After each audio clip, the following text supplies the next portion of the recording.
Hi friend, কেমন আছো তোমরা? আশা করি ভালো আছো। আমিও খুব ভালো আছি। তো আজকে তোমাদের একদম সিম্পলভাবে চকলেট কেক তৈরি করে দেখাবো। তার জন্য নিয়েছি এই যে ছোটো বাটির 1 বাটি ময়দা, আর দিয়ে দিচ্ছি 2 চামচ মতো কোকো পাউডার,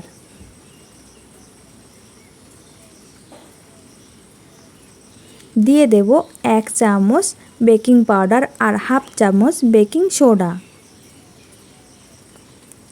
দিয়ে দিচ্ছি সামান্য লবণ।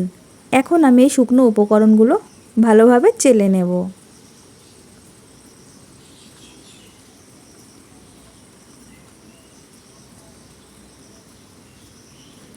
এটা চেলে নিলে কিন্তু কেকটা খুব ভালো হয়। এটা এখন এক সাইডে রেখে দেব। আমি এখানে একটা বাটিতে একটা ডিম নিয়ে নিয়েছি। তোমরা এখানে তোমাদের পছন্দ মতো ডিম নিতে পারো, 2টো হোক 3টে হোক, যার যেটা পছন্দ। আর দিয়ে দিচ্ছি 2 চামচ মতো চিনি। এখানে আমি চিনির পরিমাণটা কম করেই নিয়েছি, তোমরা তোমাদের টেস্ট অনুযায়ী নেবে। দিয়ে দিচ্ছি সাদা তেল।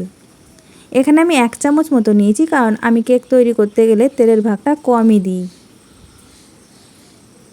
আর একটা কাঁটা চামচের সাহায্যে আমি ভালো করে ফেটিয়ে নেব। এটা যতক্ষণ ফেটাবে কেকটা কিন্তু ততটাই সফট হবে।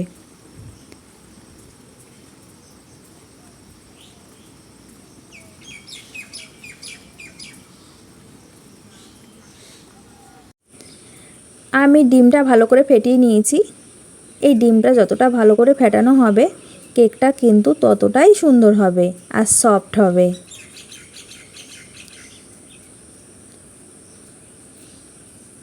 আর এই ডিমের মিশ্রণের মধ্যে কিন্তু চিনির দানা নেই, সব গুলে গেছে। আর এখন আমি যেটা শুকনো উপকরণ চেলে রেখেছিলাম আগের থেকে, সেই শুকনো উপকরণ থেকে অল্প অল্প করে দিয়ে এই কাঁটা চামচের সাহায্যে কিন্তু আমি মিশিয়ে নেব।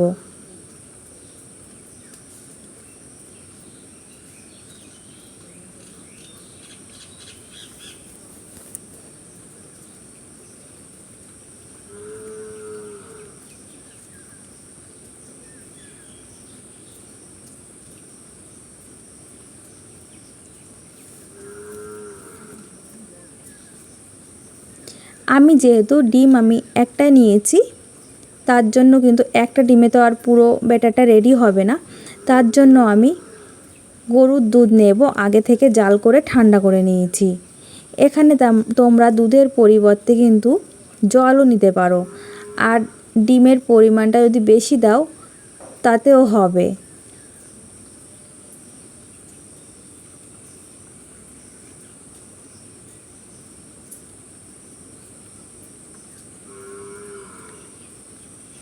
এইভাবে কিন্তু আমি একটা ব্যাটার তৈরি করে নেব।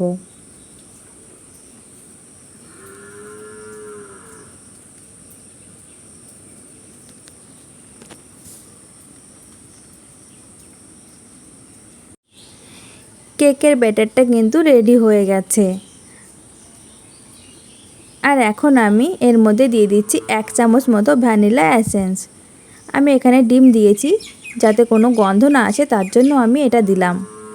তোমাদের কাছে না থাকলে তোমরা এলাচ গুঁড়োও দিতে পারো কিংবা স্কিপ করতে পারো।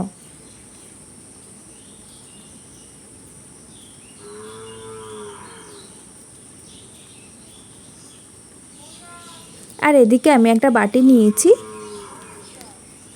এই বাটির মধ্যে দিয়ে দেব অল্প পরিমাণে সাদা তেল। তোমরা এখানে স্টিলের বাটি কিংবা অন্য যে কোনো কাপ ইউজ করতে পারো। আমি এখানে অ্যালুমিনিয়ামের বাটি নিয়েছি। আর এখন আমি তেলটা সব জায়গায় লাগিয়ে নিচ্ছি।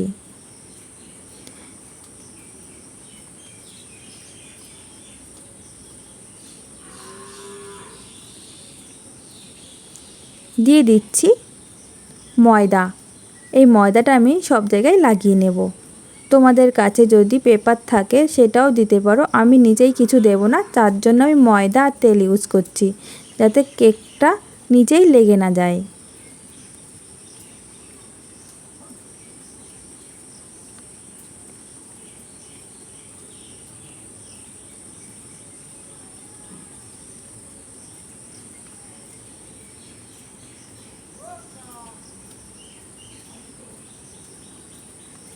আর এখন আমি ঢেলে দিচ্ছি।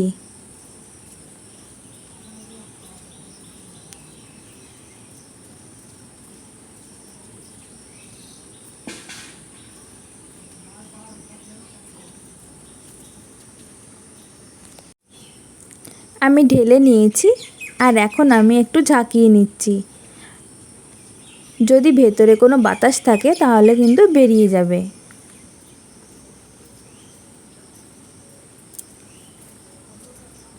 আর আমি একটু সাজিয়ে নিচ্ছি।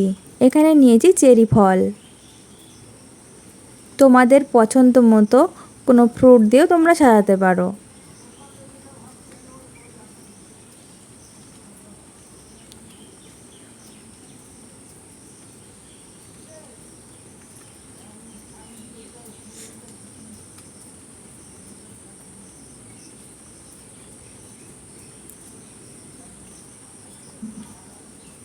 আর দিয়ে দিচ্ছি কিছু কাজু বাদাম।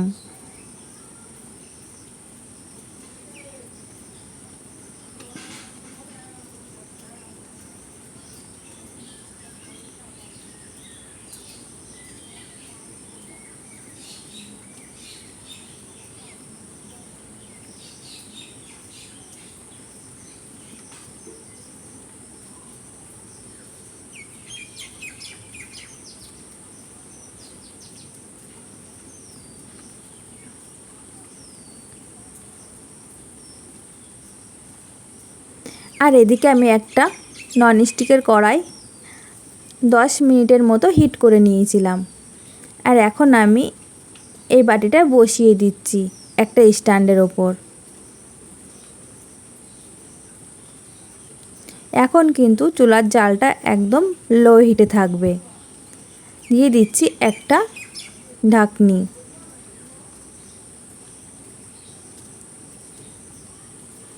আর ওপরের যে ছিদ্র দুটো আছে আমি এগুলো বন্ধ করে দেব।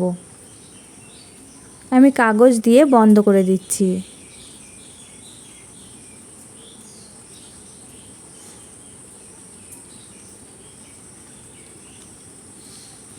আর এটা আমি হতে দেব আধা ঘন্টার জন্য। আধা ঘন্টা পর ঢাকনা খুলে এখন দেখে নেব। আমি ঢাকনা খুলে নিয়েছি আর এখন দেখে নেব এই ছুরির সাহায্যে যে ভেতরটা কাঁচা আছে কি না। যদি কাঁচা থাকে তাহলে কিন্তু ছুরিতে লেগে যাবে। এই যে ছুরিতে কিছু লাগেনি তার মানে এটা হয়ে গেছে। আমি এখন নামিয়ে ঠান্ডা করে নেব। আমি এই যে নামিয়ে ঠান্ডা করে নিয়েছি আর এখন আমি এই যে সাইড থেকে ছাড়িয়ে নিচ্ছি যাতে ভেঙে না যায়। আর দেখো কতটা সফট হয়েছে আর ফুলেছে।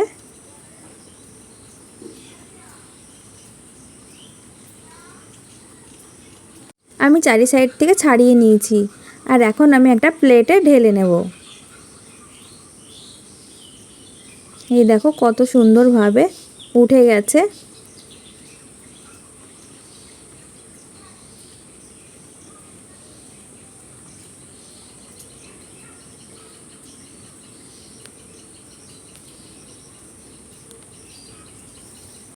তো বন্ধুরা, তোমাদের কাছে আমার এই কেকের রেসিপিটা কেমন লেগেছে অবশ্যই কিন্তু কমেন্ট করে জানিও। আর আমি তোমাদের কেটে দেখাচ্ছি।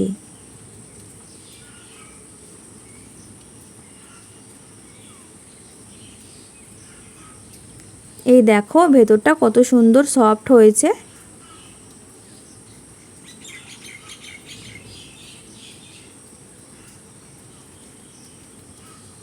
তো আমার এই রেসিপিটা যদি ভালো লেগে থাকে তাহলে অবশ্যই লাইক, কমেন্ট এবং শেয়ার করে দিও।